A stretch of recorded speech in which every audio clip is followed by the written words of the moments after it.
দর্শক, ইস্পাহানি মির্জাপুর চা মুক্তবাক অনুষ্ঠানে আপনাদের সবাইকে স্বাগত জানাচ্ছি। দর্শক, আজ আপনাদের সাথে আছি আমি মনজুর আল মতিন। আজকে আমরা আলোচনা শুরু করব সংস্কার কমিশনগুলোর রিপোর্ট থেকে। সংবিধানে কিছু পরিবর্তনের সুপারিশ করা হয়েছে। সংবিধান সংস্কার কমিশনের যে রিপোর্টটি আজকে প্রধান উপদেষ্টার কাছে তুলে দেওয়া হয়েছে, সেখান থেকে আলোচনা শুরু করতে চাই। এছাড়াও সাম্প্রতিক রাজনীতির অন্যান্য বিষয় নিয়ে আমরা কথা বলবো।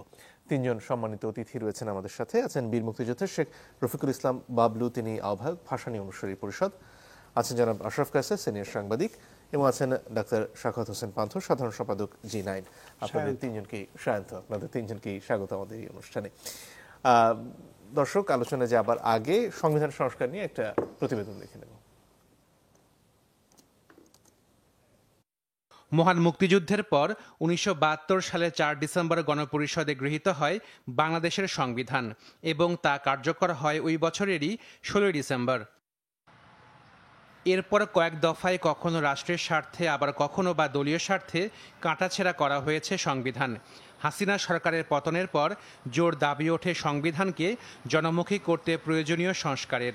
এর প্রেক্ষিতে গঠিত সংবিধান সংস্কার কমিশন তাদের সুপারিশে প্রস্তাব করেছে সংবিধানে প্রজাতন্ত্র এবং গণপ্রজাতন্ত্রী বাংলাদেশ শব্দগুলোর পরিবর্তে নাগরিকতন্ত্র এবং জনগণতন্ত্রী বাংলাদেশ শব্দগুলো ব্যবহারের। নাগরিকত্বের ক্ষেত্রে বাংলাদেশের জনগণ জাতি হিসেবে বাঙালি বিধানটি বিলুপ্ত করে বাংলাদেশি শব্দের প্রতিস্থাপনের সুপারিশ করা হয়েছে। বাংলাদেশকে যেভাবে গণপ্রজাতন্ত্রী বাংলাদেশ বলা হয়, তার মধ্যে আসলে যে প্রজাতন্ত্রের কথা হয় সেটা আমরা দ্বিমত পোষণ করেছি। আমরা বলছি বাংলাদেশ পরিচিত হওয়া উচিত জনগণতান্ত্রিক বাংলাদেশ হিসেবে। এছাড়া সংবিধানে রাষ্ট্রের বিদ্যমান 4 মূল নীতির গণতন্ত্র রেখে ধর্মনিরপেক্ষতা, সমাজতন্ত্র এবং জাতীয়তাবাদ বাদ দেবার সুপারিশ করা হয়েছে। তার পরিবর্তে মূলনীতি হিসেবে সাম্য, মানবিক মর্যাদা, সামাজিক সুবিচার, বহুত্ববাদ এবং গণতন্ত্রকে অন্তর্ভুক্ত করার সুপারিশ করা হয়েছে। আমরা রাষ্ট্রের 5টি মূলনীতি সুপারিশ করছি। সেগুলি হচ্ছে সাম্য, মানবিক মর্যাদা, সামাজিক সুবিচার, বহুত্ববাদ এবং গণতন্ত্র। এছাড়া বিদ্যমান এক কক্ষের বদলে 2 কক্ষ বিশিষ্ট সংসদের কথা বলা হয়েছে, আর উভয় কক্ষের মেয়াদ 4 বছর। নিম্ন কক্ষ গঠিত হবে 400 আসন নিয়ে, আর মোট আসনের ন্যূনতম 10% তরুণ তরুণীদের মধ্য থেকে প্রার্থী করার সুপারিশ। সংসদে প্রতিদ্বন্দ্বিতা করার ন্যূনতম বয়স 21 বছর এবং 2 জন ডেপুটি স্পিকার রাখার সুপারিশ করেছে কমিশন। উচ্চ কক্ষ গঠিত হবে 105 আসন নিয়ে। 70 অনুচ্ছেদ দ্বারা যাতে করে প্রধানমন্ত্রী কেবলমাত্র সুরক্ষিত না হন, সেই জন্য আমরা তার কিছু সংস্কারের প্রস্তাব করেছি। সংবিধানের সংশোধনের ক্ষেত্রে উভয় কক্ষের অনুমোদনের পর তা গণভোটে উপস্থাপন করা হবে। তাছাড়া জাতীয় সাংবিধানিক কাউন্সিল গঠনেরও সুপারিশ করা হয়েছে। যাতে কোনো একক ব্যক্তির কাছে বা প্রতিষ্ঠানের কাছে রাষ্ট্র ক্ষমতা কেন্দ্রীভূত হতে না পারে, এটি চেক অ্যান্ড ব্যালেন্সের বিষয় হিসেবে জাতীয় সাংবিধানিক কাউন্সিল নামে একটি সাংবিধানিক সংস্থা প্রবর্তনের সুপারিশ করেছি। শুরুতেই জনাব রফিকুল ইসলাম বাবলু, আপনার কাছে আসতে চাই।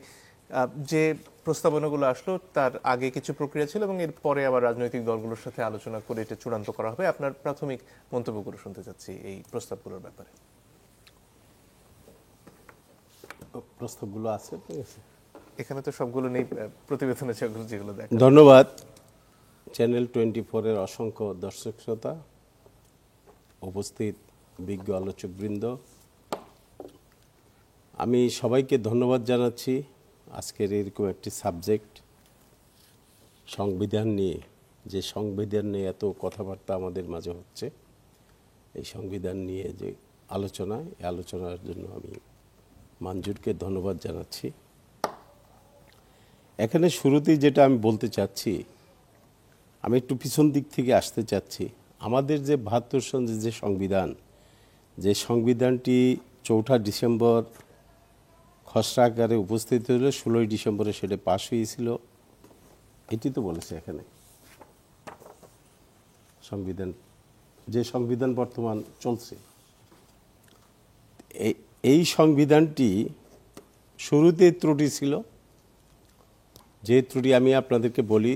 10ই এপ্রিল আমরা যে ঘোষণাটা দিয়েছিলাম মুক্তিযুদ্ধের আলোকে, সাম্য, মানবিক মর্যাদা, সামাজিক সুবিচার, আমরা তখন ন্যায় বিচার বলতাম, এখন সামাজিক সুবিচার, সেম থিং। এই জিনিসগুলো সংবিধানে অনুপস্থিত। এটা একটা সুদূর প্রসারী এই ঘোষণাকে পাশ কাটিয়ে যারা এটা করেছিলেন তখন থেকে আমরা বলেছি যে মুক্তিযুদ্ধের মাধ্যমে অর্জিত যে স্বাধীনতা, ৭১-এর স্বাধীনতা, এই স্বাধীনতার পর যে দেশটি আমরা অর্জন করেছিলাম মুক্তিযোদ্ধারা, সেই দেশটি আমরা ধরে রাখতে পারিনি। আমাদেরকে পাশ কেটিয়ে সাম্য, মানবিক মর্যাদা, সামাজিক সুবিচার সংবিধান থেকে বাদ দিয়ে দেওয়া হয়েছে এবং সংবিধানের কোথাও সেই ঘোষণা 10ই এপ্রিল যে ঘোষণাটা দেওয়া হয়েছিল সেই ঘোষণাটা সংবিধানে দেওয়া হয়নি, সেটাকে বাদ দিয়ে এটা করা হয়েছিল। তারপর থেকে আমরা বিভিন্ন আমাদের ফোরামে বিভিন্ন লেভেলে আমরা এই সাম্য, মানবিক মর্যাদা, সামাজিক সুবিচার প্রতিষ্ঠা করার জন্য আমরা লড়াই সংগ্রাম দীর্ঘদিন যাবতই করছি এবং রাজপথে গত 53 বছরে সেটা পারিনি। তো আমি মনে করি যে এখন আমাদের সামনে একটি সময় এসছে, এই যে 10ই এপ্রিলের যে ঘোষণা, 1971-এর যে 10ই এপ্রিলের ঘোষণা, এই ঘোষণা এখন আমরা সেটা বাস্তবায়ন করতে যাচ্ছি এবং এটা পারবো। এটা জনগণের বিজয় আমি মনে করি। জি, ধন্যবাদ। ডক্টর সায়ন্ত, আপনার কাছে আসতে চাই এই পর্যায়ে। এই যে পরিবর্তনগুলোর কথা বলা হচ্ছে, বিএনপির তরফ থেকে আবার 31 দফার আগে পরিবর্তনের কিছু প্রস্তাবনা ছিল, সংস্কারের, সংবিধান সংক্রান্ত তার মধ্যে কিছু কিছু রয়েছে, দ্বিকক্ষ বিশিষ্ট সংসদের কথা এখানে রয়েছে, আবার দেশের নাম পরিবর্তন, সেখানে প্রজাতন্ত্র না হয়ে জনগণতন্ত্র ইত্যাদি এসেছে। এই পরিবর্তনগুলো আসলে দিনের শেষে কি মানুষের জীবনে পরিবর্তন ঘটায়, নাকি সংবিধান আসলে একটা দলিল হিসেবেই থেকে যায় বাংলাদেশের ইতিহাস যদি আমরা ফিরে দেখি? সংবিধান আসলে একটা পুস্তক মাত্র। পৃথিবীর কোনো দেশে তো লিখিত সংবিধানই নাই। বড় বড় দেশ লিখিত সংবিধান ছাড়াই চলছে, তারা কি আমাদের দেশের থেকে খারাপ চলেছে? সুতরাং পুস্তকে অনেক ভালো ভালো কথা লেখা থাকতে পারে, সেটা যদি আমরা না মানি তাহলে ওই পুস্তকি কথার মূল্যহীন। বাংলাদেশে যে সংবিধান ছিল সেটা 17 বার নানানভাবে কাটাছেঁড়া করা হয়েছে। যখন যারা ক্ষমতায় থেকেছে যেটাকে মনে করেছে কাটা দরকার কেটেছে, যেটা যোগ করা দরকার যোগ করেছে, সেটা ওই শাসক গোষ্ঠীর স্বার্থেও বা তাদের চিন্তা থেকে করেছে। তারপরেও একেবারেই কাটাছেঁড়া করার পরে যে অসংলগ্ন সংবিধানটি 16 বছরে আওয়ামী লীগ করেছিল সেটাও মানা হয়নি। সেটা মানলেও যে অনাচার হয়েছে এটা ওই সংবিধানও পারমিট করে না, 16 বছর আওয়ামী লীগ যা করেছে। এখন পরিবর্তনের সুযোগ যেহেতু এসছে, আর লিখিত একটি সংবিধানে যেহেতু বাংলাদেশে লিখিত সংবিধানের প্রথায় আছে, সুতরাং এটা চেঞ্জ করাটা ন্যায়সঙ্গত। সেই চেঞ্জ করার জন্য এটা বহু বছর ধরেই অনেকে আলোচনাটা করছিলেন। গণপ্রজাতন্ত্রী বাংলাদেশের মধ্যে প্রজা শব্দটা নিয়ে একটু আপত্তি কানে লাগে, কেমন যেন রাজা, প্রজাটা বললেই সঙ্গে সঙ্গে কিন্তু একটা রাজার অবয়ব আসে, একটু ভাসে আমাদের মানুষে। তখন মনে হয় যে যাদেরকে আমরা ভোট দিয়ে বা বিনা ভোটেই ওই চেয়ারে যায়, ভোট নিয়ে বা ভোট ছাড়াই যাক, যারা ওখানে যায় আমাদের পরিচালনার জন্য, মূলত তারা আমাদের রাজা বনে যায়, আমরা প্রজা হয়ে থাকি। এইখান থেকে এই যে একটা মনস্তাত্ত্বিক বিষয়, এইখান থেকে উঠে আসাও দরকার। মানুষকে অন্তত এই বোধটা দেওয়া দরকার যে কেউ এখানে রাজা নয়, কেউ প্রজা নয়, কেউ দেশের নাগরিক, আর ওই নাগরিকরা তাদের প্রতিনিধি নির্বাচন করে দেয় রাষ্ট্র পরিচালনার জন্য। আরও কিছু এরকম টার্ম দেখবেন, বলে জনগণ যদি আমরা ক্ষমতায় যেতে পারি, কমনলি সবাই বলে ক্ষমতায় যাওয়া, তার শব্দটা একটা অশ্লীল শব্দ আসলে। তাই আপনি ক্ষমতা মনে করছেন কেন? বলবেন যদি আমি দায়িত্ব পাই, জনগণ যদি আমাকে দায়িত্ব দেয়। এরকম অনেক শব্দ আমাদের মনের ভেতরে গেঁথে দেয় যে ওইখানে গেলে ও ক্ষমতাবান, আমরা ক্ষমতাহীন, ওইখানে গেলে ও রাজা আর আমরা প্রজা। সুতরাং এই যে গণপ্রজাতন্ত্রে এই প্রজা শব্দটা নিয়ে যে আপত্তি ছিল, যেহেতু সুযোগ আসছে, এই পরিবর্তনটা আমার মনে হয় ভালো হয়েছে। এইটা নিয়ে কারো বাধা দেওয়ার উচিত বলে আমি মনে করি না, হয়তো কেউ দিবেও না। এরপর হচ্ছে প্রজাতন্ত্রকে নাগরিকতন্ত্র করলো, দ্যাটস ফাইন। জাতীয়তাবাদ নিয়ে আপনার বাঙালি এবং বাংলাদেশি জাতীয়তাবাদ নিয়ে একটা কনফ্লিক্ট কিন্তু চলে আসছিল। সেখানে বাংলাদেশি জাতীয়তাবাদ যখন আসলো তখন আমরা জাতি হিসেবে বাঙালি, এটা ঠিক আছে, এখানে বাঙালি আছে, পাহাড়ি আছে, আদিবাসী নৃতাত্ত্বিক জনগোষ্ঠী আছে, নানান রকমের আছে, কিন্তু সবাইকে এক আমব্রেলার নিচে আনলো যেটা, সেটা জাতীয়তাবাদ যদি হয় ডেফিনেটলি সেটা একটু বৃহত্তর পরিসর এবং সবাইকে ওন করা একটা আমব্রেলা। সেই আমব্রেলাটা বাংলাদেশি যদি হয়, বাংলাদেশি জাতীয়তাবাদ, সেটা মানে একটা বৃহত্তর একটা আমব্রেলার মধ্যে সবাইকে নিয়ে আসলো এক ছাতার নিচে। আর বাঙালি বা অন্যভাবে যদি আপনি চিত্রায়িত করেন তাহলে সেটাকে একটু খণ্ডিত মনে হবে। তখন একজন অবাঙালি এই এরকম একটা হীনমন্যতায় ভুগতে পারেন, ইনফিরিয়র কমপ্লেক্সিটি তৈরি হতে পারে যে তাহলে আমরা বাংলাদেশি, আমরা বাঙালি জাতীয়তাবাদের মধ্যে পড়ি থেকে তো সে বাস্তবতা তাদের পড়ি কিনা। মুখোমুখি ফলে হতে হয়েছে। সেই বিবেচনায় যে কনফ্লিক্ট চলছিল দুইটা গ্রুপ অফ পিপল বা দুই দিকের পলিটিক্সের মধ্যে, সেখানে অধিকতর যুক্তিযুক্ত অবশ্যই বাংলাদেশি, সেটাও করেছে। ফলে সংবিধানে এখন পর্যন্ত এই ধরনের যেই শব্দগত চেঞ্জ যেগুলি করেছে, এটা কিন্তু একটা গুড ইম্প্যাক্ট আছে, একটা জেস্চার, পজিটিভ জেস্চার আছে। এখন অন্য রাষ্ট্র পরিচালনার ক্ষেত্রে যেসব দিয়েছে যে উচ্চকক্ষ, সেটা কি প্রক্রিয়ায় হবে, এই প্রক্রিয়া নিয়ে অনেকের দ্বিমত থাকতে পারে। নারীদের জন্য সেটা সরাসরি নির্বাচনে এবং 3টি আসন নিয়ে একটা 3 আসন ধরে তাকে নির্বাচনের জন্য যেতে হবে। ওই অনেকটা ওই যে কাউন্সিলর ভোটের মতো এখানে 3টা ওয়ার্ড নিয়ে যে করছিল, তারপর তাদের ক্ষমতা কি ওই নির্বাচিত একজন পুরুষ কাউন্সিলর 1 ওয়ার্ড নিয়ে তার সমান হবে না তার 3 গুণ হবে নাকি তার থেকেও কম হবে, এটা নিয়ে কনফ্লিক্ট আছে। ফলে এগুলি কিন্তু আরও চিন্তা ভাবনা করতে হবে যে শুধু নির্বাচন করালাম, 3 আসনের 1 এমপি বানালাম, বা নারীদের ভোটে নারী প্রতিদ্বন্দ্বীদের মধ্যেই হবে, ভোট নারী পুরুষ সবাই দিচ্ছে, এইসব নিয়ে আরো ভাবা দরকার যে নারীদের এগিয়ে নিতে চাইলে এর থেকেও বেটার আরো কিছু করা যায় কিনা। দলকেই যদি গঠনতন্ত্র চেঞ্জ করার আগে যেটা বাধ্য করা যায়, যেখানে নারীর সংখ্যা বাড়াতে যাতে বাধ্য হয়, সেদিকে গেলে তো আর এরকম সংরক্ষিত আসন রেখে নারীদের বেশি আনার খুব প্রয়োজন হয় না। অনেক ধন্যবাদ। জনাব আশরাফ কায়সার, আপনার কাছে আসতে চাই। 4 বছর মেয়াদী সংসদ এবং একজন ব্যক্তি পরপর 2বারের বেশি হতে পারবেন না, এই ধরনের আলোচনা অনেক আগে থেকে ছিল, সেই ধরনের প্রস্তাবনা এখন দেখা যাচ্ছে। প্রশ্ন হচ্ছে এই যে যিনি ক্ষমতায় যাচ্ছেন তিনি চিরকাল সেখানে টিকে থাকার চেষ্টা করছেন, নানানভাবে নানান পরিবর্তন ঘটিয়ে, এবং আমাদের রাজনৈতিক নেতৃত্বেও আসলে দিনের শেষে ঘুরে ফিরে একই মুখ এত বছর পর্যন্ত আসছে। সেই পরিবর্তন কি এই সাংবিধানিক পরিবর্তনের মাধ্যমে আনা সম্ভব?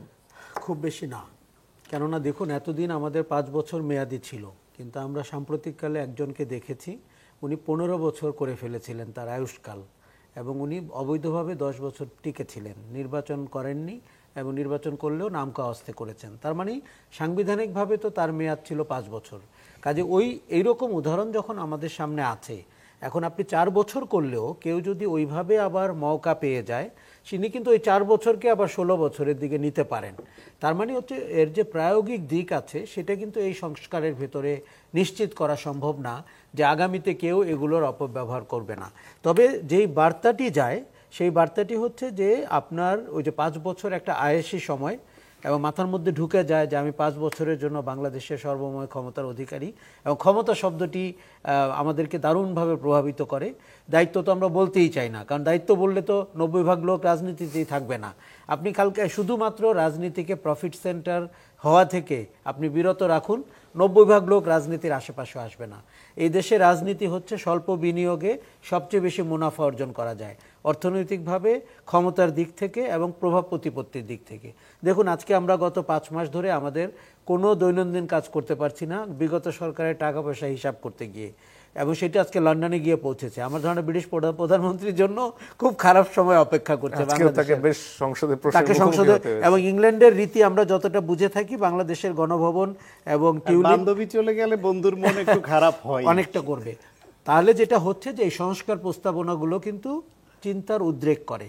আমার কাছে শব্দ কিন্তু খুব ইম্পর্টেন্ট, কারণ শব্দের একটা ভাষাগত তাৎপর্য রয়েছে, অর্থগত তাৎপর্য রয়েছে এবং মর্মগত তাৎপর্য রয়েছে। এখন যারা স্টেক হোল্ডার, সেটি রাজনৈতিক দলগুলো বলি বা যারা সংস্কারের জন্য কাজ করছেন, তারা নিশ্চিতভাবে এটি আলোচনা করবেন এবং তাদের অনেকেরই সুযোগ রয়েছে একটি প্রগতিশীল প্রোগ্রেসিভ সাংবিধানিক সংস্কারকে মেনে নেওয়ার, যেমন সুযোগ রয়েছে নির্বাচনী ব্যবস্থাপনার সংস্কারকে মেনে নেওয়ার। ধরুন 40 ভাগের নিচে ভোট পড়লে আপনি ওইখানে পুনর্নির্বাচন হবে, এখন এটি মেনে নেওয়া খুব উচিত। কিন্তু আমাদের অভিজ্ঞতা কি বলে, 2% ভোট পাওয়াকে আমরা 40% দেখিয়েছি। ওই সময় তো অন্তত কেউ চ্যালেঞ্জ করতে পারেনি এবং এটি সবাই মেনেই নিতে হয়েছিল। কাজে যখন আমাদের বিনা ভোটে 153 জন বিজয়ী হয়ে যান, তখন তো আদালত সেটাকে স্বীকৃতি দিয়েছে। তার মানে হচ্ছে আমাদের যে প্রতিষ্ঠানগুলো যারা চেকস অ্যান্ড ব্যালেন্স রক্ষা করবেন বলে শপথ নিয়েছিলেন, যারা দলনিরপেক্ষভাবে কাজ করবেন, জনগণের দিকে তাকিয়ে করবেন, তারা তাদের দায়িত্ব পালন করেননি। হোয়াট ইফ এই সংস্কারগুলো হওয়ার পরে ওই স্টেক হোল্ডাররা কোনো একটা দুঃসময়ে বা তাদের জন্য সুসময়ে ওই একই আচরণ করেন? তার মানে ওই গ্যারান্টি কিন্তু দেওয়া যাচ্ছে না। তবে যেটি করা যাচ্ছে, দেখুন 3টি ঘটনার পটভূমিতে আজকের সংস্কারগুলো এসছে। একটি হচ্ছে 72 সাল, যেই বছরটিকে আমরা ভেবেছিলাম যে মুক্তিযুদ্ধের পরবর্তীতে আপনি সবচাইতে স্বাধীন দেশের স্বাধীন সংবিধান রচনা করতে পারেন মানুষের আশা আকাঙ্ক্ষার প্রতিফলন ঘটিয়ে, যেটি আমাদের ঘোষণাপত্রের সাথে মিল রেখে, 10 এপ্রিলের সাথে মিল রেখে, 17 এপ্রিলের সাথে মিল রেখে। সেটি হয়নি এবং তোয়াক্কা করা হয়নি যে অনেক মানুষকে নিয়ে একটি জাতীয় সরকার করা যেত কিনা এবং রাজনৈতিক বয়ানটি তৈরি করা যেত কিনা, যেটি আওয়ামী লীগের বয়ান না হয়ে বাংলাদেশের বয়ান হতে পারত, হয়নি। পরবর্তীতে যেটি আমরা ঘটলো যে 16 বছরের যে দুঃশাসন শেখ হাসিনার নেতৃত্বাধীন আওয়ামী লীগের, তার আগেও যে দুঃশাসনের উদাহরণ নাই তা কিন্তু না, কিন্তু এটি জমাট বেঁধে গেল জাতির উপরে। এই সংবিধান সংস্কার বা নির্বাচনী ব্যবস্থার সংস্কারের পেছনে পটভূমি হিসাবে এই 16 বছর আছে। কেননা 16 বছরে আমরা ভোটাধিকার বঞ্চিত হয়েছি, 16 বছরে আমরা একজন সম্রাজ্ঞী কিংবা মানে রাজ পরিবারের উত্থান দেখেছি, এবং যেখানে সবাই পায়ে লুটিয়ে পড়ছেন, পায়ে লুটিয়ে পড়া ছাড়া তার পরবর্তী সংলাপ করার কোনো সুযোগ ছিল না। আর তারপরের পটভূমি হচ্ছে 24 জুলাই বলি, অগাস্ট বলি, এই যে পরিবর্তন, এই পরিবর্তনে মানুষের যে আকাঙ্ক্ষা এবং আশা, সেটিকে সংবিধান সংস্কার কিংবা নির্বাচনী ব্যবস্থার সংস্কার ধারণ করতে পেরেছে কিনা, এই 3টি পটভূমিতে দেখলে আমার মনে হয় যে আলোচনার জন্য যথেষ্ট খোরাক জন্ম দিয়েছে। এবং একটি জিনিস পরিষ্কার, বাঙালি এবং বাংলাদেশি আমাদের যেরকম গত সরকারটির গণতন্ত্র না উন্নয়ন, এই যে এই ধরনের আইসক্রিমের ফ্লেভার বা চকলেটের ফ্লেভারের মতো দেশ শাসনের যে একটি ব্যবস্থাপনা, দেখুন আমার নৃতাত্ত্বিক পরিচয় বাঙালি, এটি নিয়ে কোনো সন্দেহ নাই, কিন্তু আমরা বাংলাদেশি পরিচয় দিতে আমাদের সমস্যাটা কি? সেই বাংলাদেশের ভেতরে তো আপনি আদিবাসী আছে বা মানে নৃতাত্ত্বিক গোষ্ঠীগুলো আছে, কাজে এটি আমার মনে হয় এর মধ্যে কোনো বিরোধ নেই। আমরা একটি রাজনৈতিক বিরোধ তৈরি করেছি যাতে আপনি প্রতিপক্ষ আইডেন্টিফাই করতে পারেন এবং সেটির উপরে রাজনীতি হতে পারে। আপনি শুরুতে যে প্রশ্ন করেছিলেন যে এতে জনগণের কতটা কি হবে, আপনার কাছে তাহলে ফেরত আসি বিরতির পরে। দর্শক একটু পরে ফেরত আসছি, আশা করি সাথে থাকবেন। দর্শক আপনারা দেখছেন ইস্পাহানি মির্জাপুর চা মুক্তবাগ, আমরা ছিলাম জনাব আশরাফ কাছে। আপনার কাছে যে প্রসঙ্গে ছিলেন শেষ করতে পারেন। দেখুন, আমরা সংবিধান সংস্কার থেকে যে অ্যাসিওরেন্সটা পেতে চাচ্ছি বা সুপারিশগুলো থেকে, যে আগামীতে কালো শাসন জেগে বসবে কিনা, আগামীতে একনায়নতন্ত্র জেগে বসবে কিনা, অথবা আমাদের যে স্বপ্নের গণতান্ত্রিক শাসন তার কোনো সিলভার লাইন আমরা দেখতে পাচ্ছি কিনা।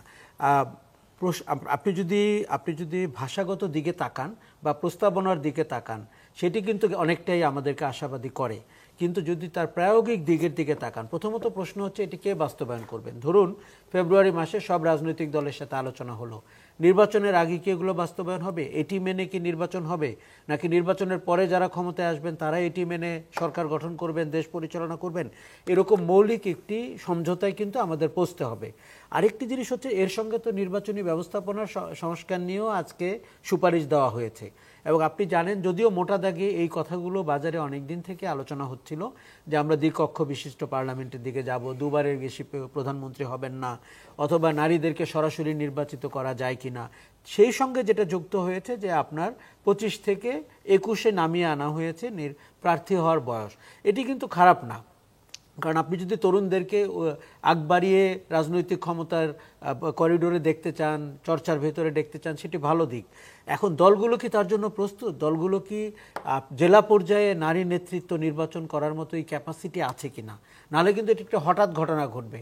এবং আমার ধারণা একটা স্ট্যাগার্ড ওয়েতে এই সংস্কারকে বাস্তবায়নের জন্য সময় দিতে হবে, যে এবারে আমরা কোনগুলো করব, অথবা আগামীবারে কোনগুলো করব, তারপরে কোনগুলো করব, এরকম করে। তারপর ৭০ অনুচ্ছেদের যে ব্যাপারটি, যে অর্থ বিল ছাড়া আপনি যে কোনো বিষয়ে আপনার দলের ভিন্ন মত পোষণ, দলের বিরুদ্ধে মত পোষণ করতে পারবেন। রাজনৈতিক দলগুলো কি গণতান্ত্রিক চর্চা ওই জায়গায় আছে কিনা? দেখুন, আমি যেটি মনে করি যে হয়তো নাই, কিন্তু তাকে সামনে একটি চ্যালেঞ্জিং সিচুয়েশন ধরেই তো এগোতে হবে।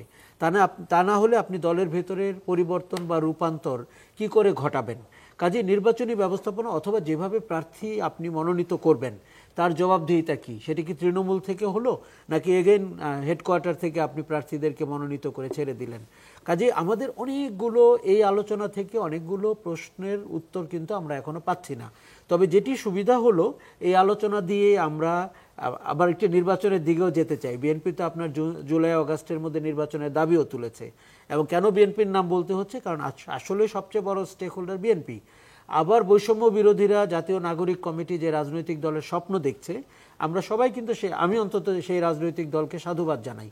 তারা যদি নতুন বয়ান আনতে পারে, তারা যদি চ্যালেঞ্জ করতে পারে প্রচলিত রাজনীতিকে, তাতে কোনো দোষের নাই। কিন্তু তার গঠন প্রক্রিয়া, সেটি যদি আপনার অপছন্দের মাধ্যমে হয়, ডিজিএফআইয়ের মাধ্যমে হয়, স্বাধীনতা বিরোধীদেরকে সাথে নিয়ে হয়, অথবা প্রচলিত রাজনৈতিক দলগুলোকে তুচ্ছতাচ্ছিল্য করে হেয় করে হয়, সেটি কিন্তু আমার মনে হয় ভালো রাজনীতির বার্তা দেয় না। এরকম অনেকগুলো সম্ভাবনার জায়গা যেমন তৈরি হয়েছে, সেরকম চ্যালেঞ্জের জায়গাও তৈরি হয়েছে। তবে রাজনীতির মতো একটা গতিশীল বিষয়, সেটি যদি চ্যালেঞ্জ না থাকে, আমাদের যদি সামনের অবারিত সম্ভাবনাকে ক্যাপচার করার মতো না হয়, তাহলে কিন্তু এটি আবার গতিশীল হলো না। আমাদের দেশের অন্যতম পশ্চাৎপদ বিষয়ের নাম কিন্তু রাজনীতি। এবং তাতে করে আপনি দেখবেন পুরনো দিনের মানুষজন, পুরনো অভ্যাস, বদভ্যাস, এগুলো জেকে বসে দেশটাকে একটা আপনার শ্বাস নেওয়ার উপযোগী অবস্থায় রাখে না। এই কারণে কিন্তু আমি 5 বছরের জায়গায় 4 বছরকে সমর্থন করছি। কেননা আপনি যদি মেয়াদ দেখেন, যে 4 বছর কিন্তু দেখতে দেখতে চলে যাবে, স্পেশালি যারা 5 বছরে অভ্যস্ত ছিলেন। নতুনদের জন্য হয়তো অনেক, কিন্তু তাতে করে অন্তত বার্তাটি যাবে যে 4 বছরের মধ্যে আপনাকে আবার নির্বাচনের প্রতিদ্বন্দ্বিতা করতে হবে, মাঠে যেতে হবে, ভোট চাইতে হবে। আমরা বাজেভাবে না, কিন্তু ইতিবাচকভাবে তো আমরা পরিবর্তন দেখতে চাই, যাতে করে ক্ষমতায় জেকে না বসে, যাতে করে জনগণের কাছে জবাবদিহিমূলক সরকার থাকে, যাতে করে এক ব্যক্তি শেখ হাসিনা হয়ে না উঠতে পারেন, এবং তার জন্য সংসদীয় দলে একজন প্রধান হন, দলীয় প্রধান একজন হন, সরকারের প্রধান একজন হন। এটি কিন্তু দেখুন, এই সংস্কারগুলো যদি আপনি মানেন, এই মুহূর্তে প্রত্যেকটা রাজনৈতিক দলে অন্তত 6 থেকে 8 জন নেতৃস্থানীয় ব্যক্তির উদ্ভাসিত হবার সুযোগ তৈরি হয়েছে। কিন্তু আমি যেই জায়গাটাতে আনকমফোর্টেবল দেখছি দলগুলোকে, তারা এক ব্যক্তির পূজা করে অভ্যস্ত। যিনি পালিয়ে গেছেন তার দলেও ওই অবস্থা, যারা বাজারে আছেন তাদের দলেও ওই অবস্থা, এক ব্যক্তি। এবং সবাই বলেন যে উনিও নাকি ওই ব্যক্তির ঘনিষ্ঠ, আমি এরকম প্রায় শুনি। কাজেই আমাদের নিশ্চয়ই ফর্মুলাটা চেঞ্জ করতে হবে, যে আমরা একটি কাউন্সিলের দিকে তাকাবো, যেখানে 6 জন ব্যক্তি আছেন, তিনি দলের, সংসদের, সরকারের, তাই তো। আর যদি সাংবিধানিক কাউন্সিল করা হয়, যেটি একটি ভালো আইডিয়া, কেননা গত 17টি যে আপনার পরিবর্তন বা সংযোজন হয়েছে সংবিধানে, একটিও জনগণের চাহিদার উপরে হয়নি। তার মানে দলের চাহিদার উপরে হয়েছে, সরকারে থেকে যাওয়ার জন্য হয়েছে, মানুষের ভোট চুরি করার জন্য হয়েছে, অথবা আপনার সরকার কাঠামোটিকে কি করে আপনি দলের কুকর্মে ব্যবহার করতে পারেন তার জন্য হয়েছে। কাজেই আমরা যদি ওরকম একটি ইন্ডিপেন্ডেন্ট কাউন্সিল রাখতে পারি, এবং যেটি দেখতে পারে যে সংবিধানের কোন সংস্কারটি জরুরি। দেখুন, আরেকটা জিনিস আমি বলি, ধর্মনিরপেক্ষতা বাদ দেওয়ার আমি তেমন কোনো যুক্তি দেখি না। কেননা আমরা অন্তত বুঝতে পারছিলাম যে অনেক ধর্মের মানুষ এখানে আছেন, তারা প্রত্যেকেই যেন সুনাগরিক অনুভব করেন। বহুত্ববাদ দিয়ে ওইটি অতটা হয় না। আমি রাজনীতি বিজ্ঞানের স্টুডেন্ট, আমার কাছে মনে হয় না। তবে আপনার সমাজতন্ত্র, জাতীয়তাবাদের এরকম যে রিডান্ডেন্ট শব্দগুলো ছিল, যেগুলোর হয়তো স্ববিরোধীও, কিছুটা কন্ট্রাডিক্টরি গণতন্ত্রের সাথে, অথবা আননেসেসারি, সেটির পরিবর্তে যে নতুন 4টি সংযোজন হয়েছে, বহুত্ববাদ হয়েছে, এখন আমার কাছে মনে হচ্ছে ধর্মনিরপেক্ষতা বহুত্ববাদের চেয়ে অনেক বেশি ডিরেক্ট একটা মেসেজ আমাদের দিচ্ছিল যে আপনি যে ধর্মের নাগরিকই হন না কেন, এটি একটি অসাম্প্রদায়িক বাংলাদেশ। আমি যদি বলি যে মুক্তিযুদ্ধের যেরকম কিছু খণ্ডিত জিনিস আমরা সংবিধানে পেয়েছিলাম, অনেক জিনিস আমরা পাইনি, যে কারণে ৭২-এ আমাদের হতাশা বা আশঙ্কাটি তৈরি হয়েছিল।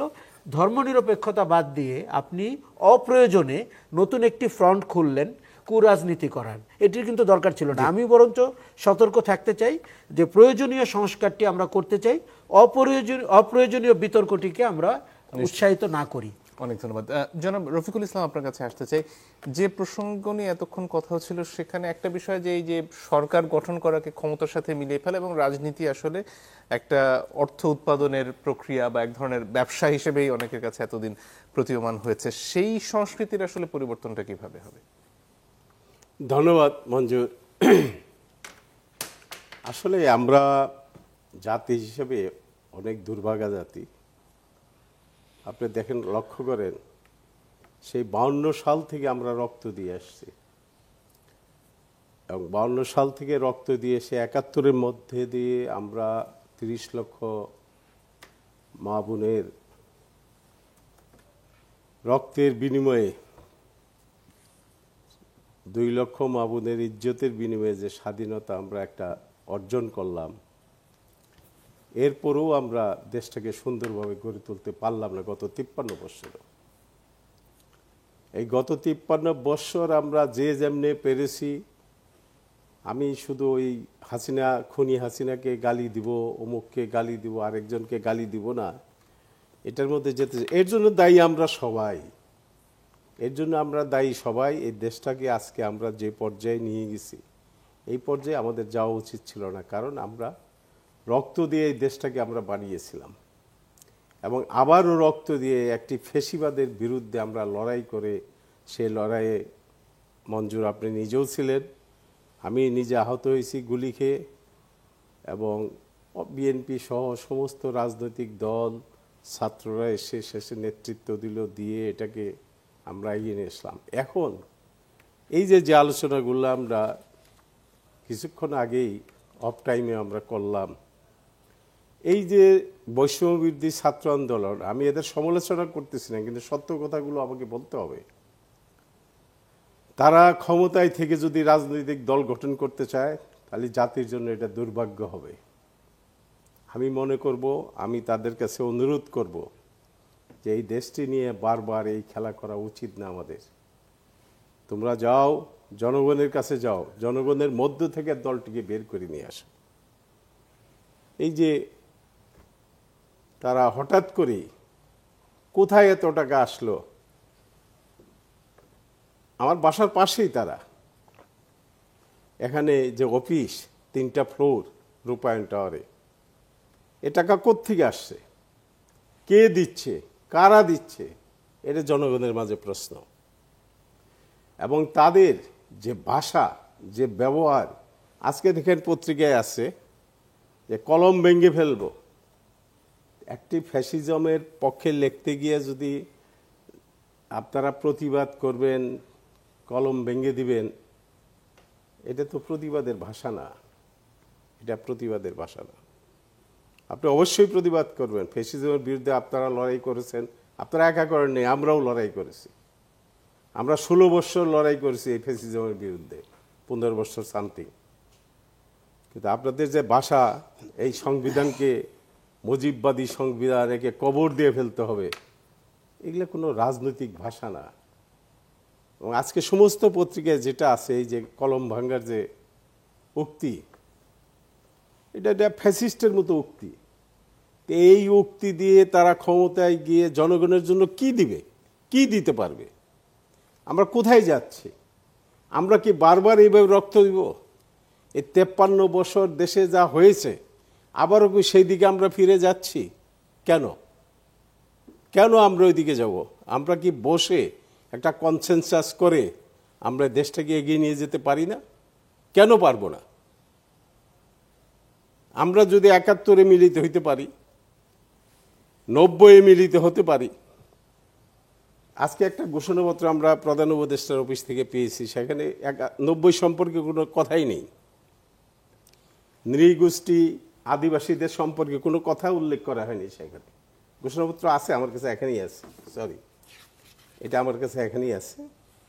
আমি কিছু কারেকশন এগুলো কালকে উপস্থাপন করবো ওখানে। তো এই যে অবস্থা, এটা কেন হলো, এটা কেন হবে? এই 2000 লোক রক্ত দিয়েছে, প্রায় 32-35 হাজার লোক আহত হয়েছে এই জন্য, এবং এই জাতি বারবার রক্ত দিবে, বারবার আমরা এই খেলার মধ্যে পড়ব, কেন এটা হবে? যা হোক, এটা আমাদের জন্য দুর্ভাগ্য। আমাদের এই দুর্ভাগ্য কতদিন বয়ে বেড়াইতে হবে আমি জানি না, কিন্তু আমার দুঃখ হলো এটা যে আমরা একটা ভবিষ্যৎ প্রজন্মের জন্য বাসযোগ্য একটি বাসভূমি, আমরা আবাসভূমি এখানে দিয়ে যেতে পারতেছি না ভবিষ্যৎ প্রজন্মের জন্য। এই দেখবেন এই হুড়াহুড়ি লড়ালড়ি চলতেই থাকবে, যাইতেই থাকবে। কেন এটা হবে? এই জন্য কি আমরা এই দেশটা বানিয়েছি? কেন এটা হবে কেন? আমি মঞ্জুরকে দেখেছি আন্দোলনের মধ্যে তার যে ভূমিকা লয়ারদের মাঝে, একজন তাজা তরুণ যে ভূমিকাটা নিয়েছিল, আমি মঞ্জুরের কাছে প্রশ্ন করবো, এই জন্য কি আপনারা এটা করেছেন? আজকে অবশ্যই আমি উত্তর দেওয়ার জন্য বসিনি, প্রশ্ন করতে। যাই হোক, অনেক ধন্যবাদ। আমার মনে হয় বুঝতে পেরেছি আপনার কথা। জনাব সায়ন্ত, আপনার কাছে ফিরে আসতে চাই। এই যে সংবিধান সংস্কারের প্রস্তাবনা এসেছে সামনে, রাজনৈতিক দলগুলোর সাথে আলাপের পরে রোড ম্যাপটা সরকার দেবেন বলে আজকে তারা জানিয়েছেন। প্রশ্ন হচ্ছে, এই পরিবর্তনগুলো করেই কি আগামী নির্বাচনে যাওয়া প্রয়োজন, নাকি পরিবর্তন আসলে কি হবে সেজন্য নির্বাচিত সরকারের জন্য অপেক্ষা করা উচিত, নাকি গণপরিষদ নির্বাচন হওয়া উচিত? প্রথমত হচ্ছে এই যে 11টি কমিশন হয়েছে, যে 11টি কমিশন হয়েছে, প্রথমে 6টা পরে 5টা, এই কমিশনগুলি আবার কিন্তু প্রত্যেকটা রাজনৈতিক দলের কাছে কিন্তু তাদের লিখিত সুপারিশ চেয়েছে। সেখানে এই সংবিধান পরিবর্তন নিয়ে, নির্বাচন ব্যবস্থা নিয়ে বিভিন্ন রাজনৈতিক দল কিন্তু লিখিতভাবে তাদের পরামর্শ জমা দিয়েছে। বিএনপি, জামায়াত ইসলামী, অন্যান্য সকল রাজনৈতিক দল দিয়েছে। আমরা গণতন্ত্র মঞ্চ, রাজনৈতিক দল দেওয়ার পরে তার ভিত্তিতেই তো এরা বা আরো অংশীজনদের অনেকের মতামত দিয়েছে, নিজেরা নিজেদের থিঙ্কিং কিছুটা যোগ করেছে। এইখানে যেহেতু এরকম একটা বিতর্ক আছে যে নির্বাচন পেছানোর জন্য নানান রকমের ইস্যু যুক্ত করছে কিনা সরকার, বা বিশেষ কোনো গোষ্ঠীকে সুবিধা দেবার জন্য নির্বাচন পেছানো হয় কিনা, যে কেউ এখনো শিশু আছে তাকে অন্তত কিশোর বা যুবক হওয়ার পর্যন্ত সময় দিতে হবে, সেই জন্য আমার একটু পিছিয়ে করলে ভালো হয়। কোনো গোষ্ঠী তারা ভাবছে যে 16 বছর 18 বছর আমরা দল গোছাতে পারিনি, কিছু করতে পারিনি, আমাদের একটু সময় পেলে ভালো হয়। উদ্দেশ্য কি সেটা, না উদ্দেশ্য আসলে সংস্কার? যদি সংস্কার হয় তাহলে এই যে বিভিন্ন রাজনৈতিক দলগুলো যে লিখিতভাবে ওপিনিয়ন দিয়েছে, এখানে কিন্তু এই সরকার বা এই কমিশনগুলো তারা চাইলে কিছু কমন ফ্যাক্টর পেয়ে যাবে, যে সব দলই যে পরামর্শ দিয়েছে তার কাছে এই এক্সটা সবার মধ্যে আছে, সো এক্স ইজ ডিসাইডেড, ওয়াইটা সবার মধ্যে আছে, y is included in this list. এইভাবে করে সকল দলের কমন চাওয়া যে কটা, আপনি শুধু সে কটাকে এক জায়গায় করে যদি বলে দেন যে এই সিদ্ধান্ত, এই সংস্কারগুলা প্রত্যেক দলের চাওয়া ছিল, লিখিত এটা ডকুমেন্টেশন আছে, সো এই ব্যাপারে কোনো দলের আপত্তি নেই বলে আমরা ধরে নিচ্ছি, এগুলো আমরা করতে চাই, এখন আসেন আপনারা বলেন আমাদের এগুলা করতে কত সময় দিবেন, কতদিনে করা যায়, বা সেটা পাবলিক করে দিল যে বিষয়ে কারো কোনো ওপিনিয়ন থাকলে দেন, দ্বিমত থাকলে, কারণ প্রত্যেকে তো লিখিত সবার কমন পড়েছে। তাহলে এই আলোচনার নামে কালক্ষেপণ করা, এবং সেখানে একটা ইস্যু ধরবে যে বিএনপি একরকম বলবে, জামাত আর একরকম বলবে, ছাত্ররা আরেক রকম বলবে, নাগরিক কমিটি আরেক রকম বলবে, সিপিবি আরেক রকম বলবে, গণসংহতি আরেক রকম বলবে, এটাকে এক একটা একরকম বলবে, তাহলে যে বিশৃঙ্খলা তৈরি হবে সেটাকে অ্যাকোমোডেট করবে কি করে সরকার? আসলে এটা একটা উসিলা কিনা এই সন্দেহ কারো কারোর মধ্যে ইতিমধ্যে এসছে। ফলে এই যে এই পরিবর্তন, এই সংস্কারের মধ্যে এমন কিছু ইস্যু আনা হয়েছে, সেই ইস্যুগুলো আসলে সেটেল করা তো সহজ না। ধরেন আপনি এই যে যেটা আশরাফ ভাই অ্যাপ্রিসিয়েট করলেন যে 21 বছর যদি এমপি নমিনেশন পাওয়ার বয়স হয়, ফাইন, তারুণ্যকে আমরা গুরুত্ব দিচ্ছি। 16 বছর ভোটারের বয়স হওয়া নিয়েও একটা আলোচনা আছে, সেটা ধরেন আমরা করলাম যে আরো তরুণদের এই আন্দোলনে যদি 15 বছরের বাচ্চা আন্দোলনে নামতে পারে, 16 বছরে কেন তারা ভোটার হতে পারবে না? 16 বছর তো অনেক দেশে শিশু 16 পর্যন্ত, আমার দেশে শিশু 18 পর্যন্ত, তাহলে 16 বছরে ভোটার করলে আপনি তো শিশু ভোটার বানাচ্ছেন, তাহলে ওই আইন চেঞ্জ করে আবার শিশুর সংখ্যা চেঞ্জ করতে হবে আপনার। এরকম অনেক ফ্যাক্টর যুক্ত। তো সেই ক্ষেত্রে তার পেছনে যদি আপনার অন্য কোনো উদ্দেশ্য প্রকাশিত হয়ে পড়ে যে বিশেষ কোনো গ্রুপকে সুবিধা দেওয়ার জন্য আপনি বয়স কমাচ্ছেন কিনা, কোনো দাবি দেওয়া বা কোনো কিছুতে বিশেষ কোনো গোষ্ঠীর সঙ্গে সরকারে যারা বসছে তাদের কথার সুর এক হয়ে যাচ্ছে কিনা, তাহলে অন্যরা তো তখন স্টেক হোল্ডার যারা ভিন্ন ব্যাখ্যা এর খুঁজতে পারে। কারণ রাজনীতিতে প্রত্যেকটা দলের তো টার্গেট হচ্ছে ওই জনপ্রতিনিধি হওয়া, হয়ে দেশ পরিচালনার দায়িত্ব পাওয়া। তারা বলে ক্ষমতা, আগেও বলছি, কিন্তু দায়িত্ব পাওয়া অন্তত এটা তাদের চাওয়া। সেই ক্ষেত্রে তাদের কৌশল থাকবে, তাদের সেটা ইমপ্লিমেন্ট করবার জন্য অনেক চেষ্টাও থাকবে। সুতরাং তখন যদি মনে হয় যে এই যে নতুন যে রাজনৈতিক দল হচ্ছে সেই দলের প্রতি, দল গঠন তাদের হৃষ্টপুষ্ট করবার প্রতি, বা তাদের এই যে অর্থের যোগান কিভাবে হচ্ছে, তারা এই কাদের দ্বারা পরিচালিত হচ্ছে, সেই সব বিষয় নিয়ে যদি জনমনে সন্দেহ তৈরি হয়, রাজনৈতিক দলগুলোর মধ্যে সন্দেহ হয়, এবং সেখানে যদি মনে করে সরকার বা সরকারের বিশেষ গোষ্ঠীর আনুকূল্য পাচ্ছে, তাহলে কি হতে পারে জটিলতা জানেন? যে কারণে রাজনৈতিক দলগুলো রাজনৈতিক দলের সরকারের অধীনে নির্বাচনে যেতে চায়নি এবং 3 মাস মেয়াদী তত্ত্বাবধায়ক সরকারকে তারা নিজেদের প্রতি অনাস্থা এনেও ওইটাকে ইনভাইট করেছে, যে যা রাজনীতিবিদদের বিশ্বাস করে না, অরাজনৈতিক এদের অধীনে নির্বাচন হতে হবে, 3 মাস টাইম মাত্র। সেইখানে এই সরকার যদি 1 বছর, 1.5 বছর, 2 বছর থাকে এবং তাদের যদি ওই রকম কারো প্রতি আনুকূল্য প্রকাশিত হয়ে পড়ে, তখন যদি বলে ওনাদের অধীনে নির্বাচন আমরা আস্থা পাই না, ওনাদের অধীনে নির্বাচন হলে বিশেষ কৌশলে তাদের দিকে কোনো রকম কারসাজি হতে পারে, so let us sit together এবং 3 মাসের জন্য তত্ত্বাবধায়ক সরকার দিয়ে ইলেকশন দিতে হবে, তখন কি হবে? নতুন জটিলতা তৈরি হবে। সেই জন্য এই সরকারের তরফ থেকে এত এত স্পর্শকাতর বিষয় অপেক্ষা করছে এবং সতর্ক হওয়ার দরকার আছে। সেখানে তো বড় বড় ফ্রন্ট খুলে আমাদের মূল টার্গেট যেটা চাওয়া, যে জনগণের হাতে ভোটের ক্ষমতাটা দেওয়া এবং তারা যেন তাদের জনপ্রতিনিধি নির্বাচিত করতে পারে, নির্বাচিত করবার পরে সেই জনপ্রতিনিধিরা যদি আবার ফ্যাসিবাদী আচরণ করে তাহলে যেন রাস্তায় নামতে পারে, এবং তারা যারা এই যে বরখেলাপ করবে কথার বা আইনের, তাদের যেন দৃষ্টান্তমূলক শাস্তির আওতায় আনা যায়। যদি ইতিপূর্বে যারা করেছে তাদেরও শাস্তি দিয়ে দৃষ্টান্ত স্থাপন করা যায়, এইরকম বেসিক কিছু জায়গার মধ্যে থেকে আসলে আমরা কাঙ্ক্ষিত ফল যতটা পাবো, কম সময়ে বেশি ফল পাবো।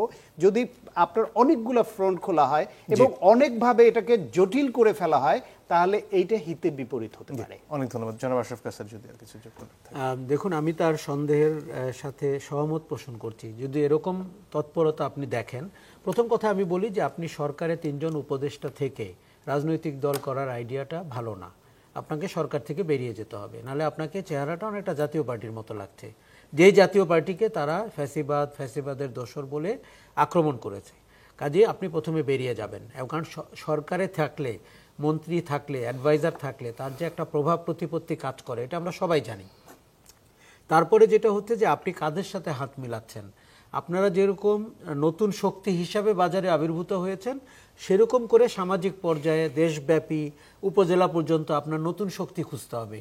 এখন আপনি যদি পতিত শক্তি, পতিত কাউন্সিলর, পতিত কমিশনার, আওয়ামী লীগের দোসর তাদেরকে মনে করে থাকেন যে এতিমদেরকে সাথে নিয়ে আমরা একটা দল করব, যে এতিমদের অভিভাবকরা পালিয়ে গেছে, কিন্তু এতিমরা আবার কিছু অস্ত্রপাতি আছে, কিছু টাকা পয়সা আছে, প্রভাব প্রতিপত্তি আছে, এলাকার এতিম, তাকে নিব, তাহলে কিন্তু এটা আবার একটা খুব সংকর প্রজাতির দল হলো। তার মধ্যে কিন্তু নতুন রাজনৈতিক বয়ান আমি খুঁজে পাবো না। তার মধ্যে পাবো ক্ষমতায় থাকার গন্ধ অথবা দুর্গন্ধ এবং এতিমদেরকে সাথে নেওয়া। আর তার সাথে যদি আপনি গোয়েন্দা সংস্থার সাহায্য নেন সরকারি থেকে, তাহলে তো আপনি আরও গেছেন। এখন সরকারটিকে সতর্ক থাকতে হবে। যদিও সরকার প্রধান একসময় বলেছিলেন যে ছাত্ররা তার নিযুক্ত তাকে দিয়েছে নিয়োগকর্তা, কিন্তু এখন মনে রাখতে হবে যে এটি একটি জাতীয় পর্যায়ের ব্যাপার। এখানে সব দল মত মানুষকে নিয়ে নির্বাচন করে ক্ষমতা সুন্দরভাবে বিদায় নিয়ে ওনারা যেন সসম্মানে বিদায় নিতে পারেন, এটি হচ্ছে তাদের চ্যালেঞ্জ। জনাব সায়ন্ত যেটা বলছিলেন যে প্রয়োজনে এখানে তত্ত্বাবধায়ক সরকারের ব্যাপারেও আলোচনা আসতে পারে, সেটা কি হবে? দেখুন, এটি কিন্তু উড়িয়ে দেওয়া যায় না, কারণ আপনার আচরণে যদি দেখা যায় আপনার উপরে আমি আর আস্থা রাখতে পারছি না। আপনি এমন কারো প্রতি পক্ষপাত সুলভ আচরণ করছেন যেটি প্রকাশ্য, এবং আপনি এই যে ঘোষণাপত্রটি যদি অগাস্টের 5 থেকে 8 তারিখে হতো বা 10 তারিখে হতো, আমার ধারণা এটি অনেক সহজ হতো। আজকে 5 মাস পরে কিন্তু হচ্ছে না, কিন্তু আপনি 5 মাস সময় লাগলো কেন? তার মানে আপনি আস্তে আস্তে কারো পরামর্শে উজ্জীবিত হয়েছেন যে একটি ঘোষণাপত্র হওয়া দরকার। আমরা তখনই বলেছিলাম যে সরকারের চেহারাটি গণ অভ্যুত্থানের চেহারা না। কেউ কেউ ইন্ধন দিয়েছেন এবং তার ইন্ধন এখনও কাজ করছে, এবং তাদের কারো কারো কিন্তু রাজনৈতিক উচ্চাভিলাষ আছে, সেটি দলগত রাজনীতি না, সেটি অন্য রাজনীতি। সেই উচ্চাভিলাষ যদি আবার প্রশ্রয় দেয় সরকার প্রধান, তাহলে আরেক ঝামেলা। আবার যদি স্টুডেন্টদেরকে মানে শিশুদের রাজনীতির যদি প্রশ্রয় পায় সরকার থেকে, সেটি আরেকটা। দেখুন, তারা দিনের আলোতে প্রকাশ্যে প্রচলিত রাজনৈতিক ব্যবস্থাকে চ্যালেঞ্জ করে রাজনৈতিক দল করবে, এবং আমার ধারণা তাতে ভালো ফল হতেও পারে। কিন্তু আপনি গ্যারান্টেড হতে চান, কেননা তাদের মধ্যে একটা অ্যাংজাইটি লেভেল বাড়তে শুরু করেছে যে আমাদের কি হবে, আমরা যারা গণ অভ্যুত্থানের নেতৃত্ব দিয়েছি। এটিকে তাদের নিজেদেরই নিয়ন্ত্রণ করতে হবে। এই গ্যারান্টি দেওয়ার অবস্থায় কেউ নাই, কেননা বাজারে যে বড় রাজনৈতিক দল আছে তার অ্যাংজাইটি লেভেলও হাই। তাকে দেখে মনে হচ্ছে যে আমাকে বাদ দিয়ে কোনো ষড়যন্ত্র হচ্ছে কিনা। এখন আমি সায়ন্তর সাথে যে জায়গায় দ্বিমত করছি সেটি হচ্ছে, আপনি যদি সব জায়গায় আবার সন্দেহ খোঁজেন তাহলে তো কোনো সংস্কার করতে পারবেন না। মনে হবে এই সংস্কারটি এর জন্য, ওই সংস্কারটি তার জন্য, এভাবে হবে না। সংস্কারটিকে র্যাডিক্যাল হতে হবে, গেম চেঞ্জিং হতে হবে, এবং ওটিকে মেনে নিতে হবে। আপনার কিন্তু 30% 40% ডিসকমফোর্ট হবে, মনে হবে যে এটি আপনার দিকে এই তীরটি, কিন্তু ধরে নিতে হবে এই তীরটি আপনার দিকে না, এই তীরটি প্রচলিত পরিবারতান্ত্রিক রাজনীতির দিকে, এই তীরটি এক নায়কের দলের দিকে, সেটি হয়তো আপনি বা আপনার মতো দল। কাজে আমাদেরকে সংস্কার যদি করতে হয়, মেনে নিতে হয়, একটা সার্টেন লেভেল অফ ডিগ্রি আমাদেরকে মেনে নিতে হবে, যেটা আমার বিরুদ্ধেও যাবে। জি, ধন্যবাদ। জনাব রফিকুল ইসলাম, যদি আর কিছু যোগ করার থাকে বলেন। আচ্ছা, আমি বলবো। জি, ধন্যবাদ। এখানে আমি যে মূল যে প্রশ্নটা ছিল গণপরিষদ নির্বাচন, আমি এখানে আজকের এই টক শো থেকে বলতে চাচ্ছি আপনাকেই, আপনি একজন আইনজীবী, এখানে শুধুই উপস্থাপক, আর কিছু না। উপস্থাপক আছে। যাই হোক, একটা সংবিধানের উপস্থিতিতে আর একটা সংবিধান নিয়ে আমরা কথা বলতে পারি কিনা, সেটা একটা বড় কোশ্চেন। আমি বলছি, এই সংবিধানটা যদি আমরা নাই মানব, সেটা 6 তারিখে যখন আমরা বঙ্গভবনে বসছিলাম তখন তো এই প্রশ্নটা ওঠা উচিত ছিল। এই সংবিধানের আন্ডারে আমরা ওথ নিয়েছি, শপথ নিয়েছি, সুপ্রিম কোর্ট থেকে আমরা অনুমতি নিয়ে আসছি, তাদের কমেন্টস নিয়ে এসেছি, কমেন্টস নিয়ে এসে আমরা ওথ নিয়েছি, বঙ্গভবনে আমরা গিয়েছি, বঙ্গভবনে গিয়ে আমি নিজেও সেখানে উপস্থিত ছিলাম। এই ধরনের কোনো প্রশ্ন ওই দিন ছিল না। তাহলে 6 তারিখ গেল, 7 ওথ নিল বোধ 8 তারিখে না 7 তারিখে, 7 বা 8 তারিখে, 8 তারিখ শপথের সময় আমরা ছিলাম। এই যে বর্তমান কনস্টিটিউশন আন্ডারে যে বর্তমান অন্তর্বর্তীকালীন সরকার, এই সরকারের উপস্থিতিতে, এই সংবিধানের উপস্থিতিতে আর একটা সংবিধান নিয়ে কি আমরা আলোচনা করতে পারি? জি, ধন্যবাদ। এই সময় শেষের দিকে। জি, আচ্ছা, তাহলে আলোচনাই করতে পারি। বাক্যটা শেষ করতে পারেন। হ্যাঁ, বাক্যটা শেষ করতে পারেন। আমি মনে করি, আমরা মনে করি, বর্তমান যে সংবিধান আছে এই সংবিধানের নেতৃত্বেই আন্ডারেই নির্বাচন হোক, জনগণের প্রতিনিধিরা এসে সংস্কার, তো যে সংস্কার কমিশনের রিপোর্ট 10টা সংস্কার, এখানে প্রয়োজনীয় সংস্কারগুলোর কথা আমরা বলছি বারবার। জি, তো এই সংস্কারগুলো করেই নির্বাচনে গিয়ে নির্বাচিত প্রতিনিধিরা যদি আরও আমরা, যেমন আমি 31 দফা আমরা গণতন্ত্র মঞ্চ, বিএনপির 27 দফা ছিল, আমাদের ছিল সরকার ও শাসন ব্যবস্থা পরিবর্তনের লক্ষ্যে আমরা 14 দফা দিয়েছিলাম। এই 14 দফাকে আমরা 4 দফা করেছি, করে 27 দফার সঙ্গে 4 দফা যোগ করে আমরা 31 দফা করেছি। জি, এখানে সম্পূর্ণ এটা সংস্কার কর্মসূচি নিশ্চয়ই। এবং আমরা বিএনপির ভারপ্রাপ্ত চেয়ারম্যান উনি বলেছে যে এই 31 দফার ভিত্তিতেই জি সরকার হবে এবং দেশ পরিচালিত হবে। নিশ্চয়ই। আর সময় দিতে পারছি না, জনাব শান্ত যদি আর কিছু যোগ করতে চান। না, আসলে যদি ভালো উদ্দেশ্যে সংস্কার হয় সেটা কিন্তু মানুষ বুঝতে পারে, রাজনৈতিক দলগুলো বুঝতে পারবে, কিন্তু উদ্দেশ্যের ভেতরে যদি চালাকি থাকে সেটাও বোঝা যায়। আমরা মনে করি যে দেশের স্বার্থে, দেশের মানুষের স্বার্থে, রাজনীতিকে পরিবর্তন করবার স্বার্থে, গণমানুষের আকাঙ্ক্ষাকে ধারণ করে একটি জনপ্রতিনিধিত্বমূলক সরকার নির্বাচনের জন্য যতটুকু সংস্কার দরকার সেটুকু হোক, যাতে নতুন নতুন ফ্রন্ট খুলে আমাদের মধ্যে বিভেদ তৈরি না করে। এই ক্ষেত্রে অভিভাবকের ভূমিকায় যেন সরকার থাকে। অনেক অন্তর্বর্তী ধন্যবাদ। সরকার থাকে। আজকের মধ্যে এর মধ্যে শেষ করতে হচ্ছে, সময় ফুরিয়ে গেছে। আপনাদের তিনজনকে অসংখ্য ধন্যবাদ। দর্শক আপনাদেরকে ধন্যবাদ। বিদায় নিচ্ছি।